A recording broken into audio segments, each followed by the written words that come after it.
My name is Helen Collins. I'm 29 years old and I work at the local library in a small town that most people have probably never heard of. My life is simple, maybe too simple for some, but it's mine. I've always been the quiet type, preferring the company of books to the loud outside world. The library is my sanctuary. It's a small, old building with creaky floors and shelves that have seen better days. But to me, it's perfect. Every day, I open the library doors at 8 a.m., turn on the lights, and breathe in the familiar scent of books. It's a routine that never gets old. My parents passed away when I was young, so I was raised by my grandmother. She was a kind woman, always encouraging me to read and learn. But she's gone now too, and I'm all alone. No siblings, no close relatives, just me and my small world. Good morning, Helen. Mr. Jenkins, a regular visitor, greets me as he walks in. He's an elderly man who spends his days reading history books. Good morning, Mr. Jenkins. The new shipment of history books arrived yesterday. I've set them aside for you, I reply with a smile. Ah, you know me too well, dear. He chuckles, shuffling towards the designated shelf. The day goes on like this, with familiar faces coming and going. I help a group of kids find books for their school project, recommend a romance novel to Mrs. Harrison, and guide Mr. Thompson to the science fiction section. It's a quiet life, but I like it. I find comfort in the predictability, the routine. And then one day, everything changed. The day Jack walked into my life.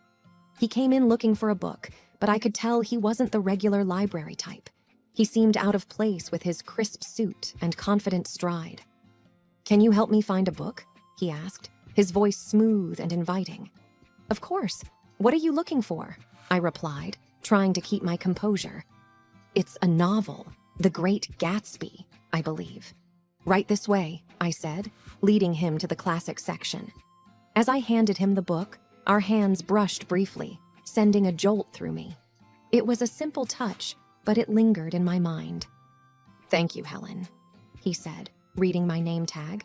"I'm Jack." "It's nice to meet you, Jack."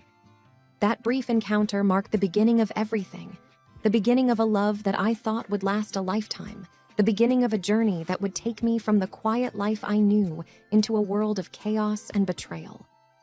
If only I had known then what I know now, maybe things would have been different. But life doesn't come with a warning label, and sometimes we just have to learn the hard way. After that first meeting, Jack began to visit the library more frequently. It was odd, considering he didn't strike me as the reading type. But every time he came in, he'd ask for a book recommendation and then spend a few minutes chatting with me. One day, he walked in just as I was struggling with a box of newly arrived books. "Need a hand with that?" he offered, walking over. "That would be great, thanks," I said, relieved. As we placed the books on the shelves, he asked, "So, Helen, what got you into working at a library?" I shrugged. "I've always loved books. They're like friends, you know. Plus, it's nice and quiet here." He laughed. "I can see that. It's like a whole different world." Our conversations grew longer with each visit. I found out that Jack worked in his family's business, something to do with real estate. He was easy to talk to, and for the first time in a long time, I felt like someone was genuinely interested in me. Then one day, he surprised me. "Helen, would you like to have dinner with me tonight?" he asked, a hopeful look in his eyes. I was taken aback. "Like a date?" "Yes, like a date," he smiled. I hesitated. This was new territory for me, but there was something about him that made me want to say yes. "Okay, sure, I'd like that," I replied, trying to keep my voice steady. We went to a small restaurant in town. It wasn't fancy, but it was cozy. We talked about everything and nothing, and for a few hours, I forgot about my usually solitary life. Walking home, Jack said, "I had a really great time tonight, Helen. You're very different from the people I usually meet." I didn't know how to respond, so I just smiled. He continued, "I'd like to see you again. Would that be okay?" I nodded. Yes, I'd like that. From then on, we started seeing each other more regularly. He'd take me out to dinner, or we'd go for walks. It was nice. For once, I felt like I was part of something more, part of a world that wasn't just about books and quietness. It wasn't long before I fell for him. Hard. He was charming and attentive, and he made me feel special. And when he proposed, I didn't hesitate. I said yes. Looking back, I wish I had seen the signs. I wish I had known that the charm was just a mask, a cover for something much less pleasant. But love has a way of blinding you, of making you ignore the warning signs. And I was very much in love, or at least I thought I was. After Jack and I got engaged, things started to change. It began with his parents. They didn't approve of me from the start. They thought I was below their son because I didn't come from money. The first time I met them, it was clear they didn't like me. We were at their house for dinner, and I was nervous. It was a big, fancy house, nothing like what I was used to. "Helen, this is my mother, Margaret, and my father, Richard," Jack introduced. "Nice to meet you," I said, trying to smile. Margaret looked me up and down. So you're the girl who works at the library." "Yes, I am," I replied, feeling smaller by the second.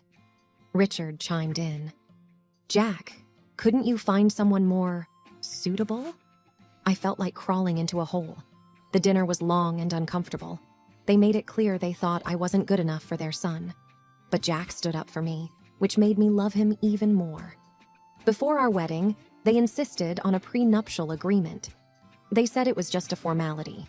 I didn't have much to lose, so I agreed without making a fuss. Once we got married, I moved into Jack's house, which was actually his parents' house. They had given it to him as a wedding gift, but they acted like it was still theirs. His parents came over all the time, unannounced. They'd walk in and start ordering me around. "Helen, make us some coffee," Margaret would demand as soon as she walked in. And I would, without saying anything. I didn't want to cause trouble. One day, Margaret pointed at the TV and said, "Remember, Helen, in case of divorce, you can't claim this." It was like that with everything. They reminded me constantly that everything in the house wasn't mine. Jack started changing too. He wasn't the man I fell in love with. He started joining in on the jokes his parents made about me. One evening, I was trying to decide what to wear for a family event. I asked Jack for his opinion. "This one makes you look less drab," he said, laughing. I was hurt. It was like he was a different person around his parents. He didn't stand up for me anymore. Instead, he laughed along with them. It was exhausting, living in that house. I felt like an outsider, an unwanted guest. I kept hoping things would get better, but they only got worse. The stress got to me. I started having stomach pains, bad ones. I tried to ignore them, but one day I collapsed at the library. I woke up in the hospital. The doctor said it was stress-related. I was in the hospital for a few days. Jack didn't visit. He didn't even call. I felt so alone. Then, one day, a notary came to my room. He had news. My great-aunt, someone I barely remembered, had passed away, and she had left me her fortune. $30 million. I couldn't believe it. I didn't even know what to do with that kind of money. But suddenly, I wasn't just the poor girl from the library anymore. When Jack and his parents found out, they came to visit. Suddenly, they were all smiles and sweetness. "Darling, we're so happy for you," Margaret said, her voice dripping with fake concern. "Yes, we're a family. We should support each other," Richard added. I didn't buy it. It was too much of a change. After they left, I overheard them talking outside my room. They didn't know I was listening. "She's such a fool. Can you believe our luck?" Jack laughed. "We need to make sure she doesn't leave you, Jack. Maybe you should have a child with her." "That will tie her down," Margaret suggested.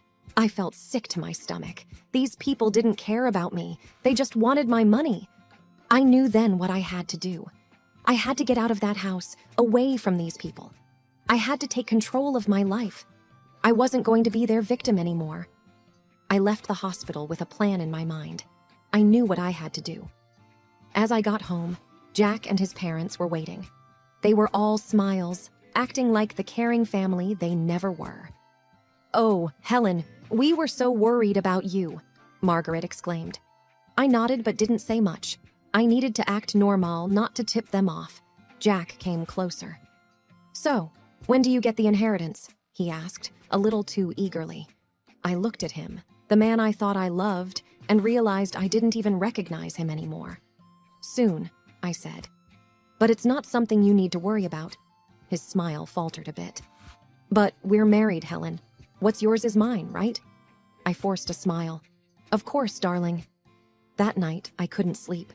Their voices echoed in my head, their fake concern, their greed. It made me sick. I got up and started writing. I wrote down everything they had done, everything they had said. It was like a dam had broken, and years of pent-up frustration and pain poured out. The next morning, I had a meeting with a lawyer. I explained everything, showed him the prenuptial agreement. He was shocked but said the agreement would protect me. "You're doing the right thing," he assured me. When I got back, I found Jack and his parents in the living room. They looked up as I walked in. "There she is, our brave girl," Richard said with a smile that didn't reach his eyes. I sat down, clutching my purse. "I have something to say." They all looked at me, curious. "I'm filing for divorce," I said, my voice steady. The room went silent. Then Margaret erupted. "What? You ungrateful little—" Jack was on his feet. "Helen, you can't be serious. We love you." "Do you, Jack?" "Because I don't feel loved. I feel used." Margaret was fuming. "We'll sue you. We'll take half of your inheritance."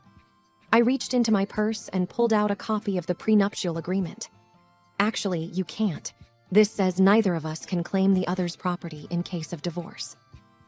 They were speechless. For the first time, I felt in control. I stood up. "I'm leaving. I don't want any of you to contact me." I walked out of that house, their shouts and insults trailing behind me. It was the hardest thing I'd ever done. But as I drove away, I felt a weight lift off my shoulders. I was free from their disdain, their manipulation. For the first time in a long time, I felt like I could breathe. I didn't know what the future held, but I knew it had to be better than the past. I rented a small apartment in the city.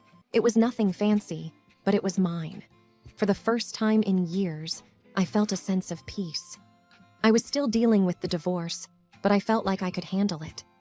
One day, I got a call from the lawyer. "Helen, there's something you should know about your great-aunt's will." I was puzzled. "What about it?" "There's a condition. You need to use a portion of your inheritance for a charitable cause. It was your great-aunt's final wish." I was surprised. I had no idea. The lawyer continued. "She was quite the philanthropist. It seems she wanted to pass that on to you." I hung up the phone, deep in thought. My great-aunt had given me a chance to do something good. It felt like a sign, a push in a new direction. I started researching charities and causes. I wanted to do something meaningful, something that would make a difference. That's when I stumbled upon a small organization that helped women who were victims of domestic abuse. It struck a chord with me. I contacted them and set up a meeting. The woman I met, Linda, was passionate and dedicated. "We provide shelter, legal aid, and counseling to women who have nowhere else to go," Linda explained. I listened, moved by the stories she shared. "I want to help," I said, feeling a sense of purpose I hadn't felt in years. With Linda's guidance, I used a part of the inheritance to fund a new shelter. It was an incredible feeling, knowing I was helping other women find a way out, just like I had. A few weeks later, Linda invited me to the opening of the shelter. It was a small event, but the atmosphere was full of hope and gratitude. As people mingled, I noticed a familiar face in the crowd. It was Sarah, an old colleague from the library. "Helen, is that you?" she asked, surprised. "Sarah, it's been so long," I said, hugging her. "What are you doing here?" she asked. I told her about the shelter, about my involvement. She listened, her eyes wide. "That's incredible, Helen. I had no idea." "It's a new chapter for me," I said, smiling.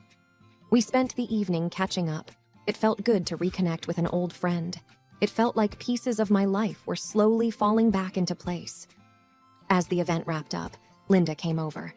"Helen, I can't thank you enough. This shelter will change lives. I looked around at the faces of the women who now had a safe place to go. It's the least I could do, I said, feeling a warmth in my heart that I hadn't felt in a very long time.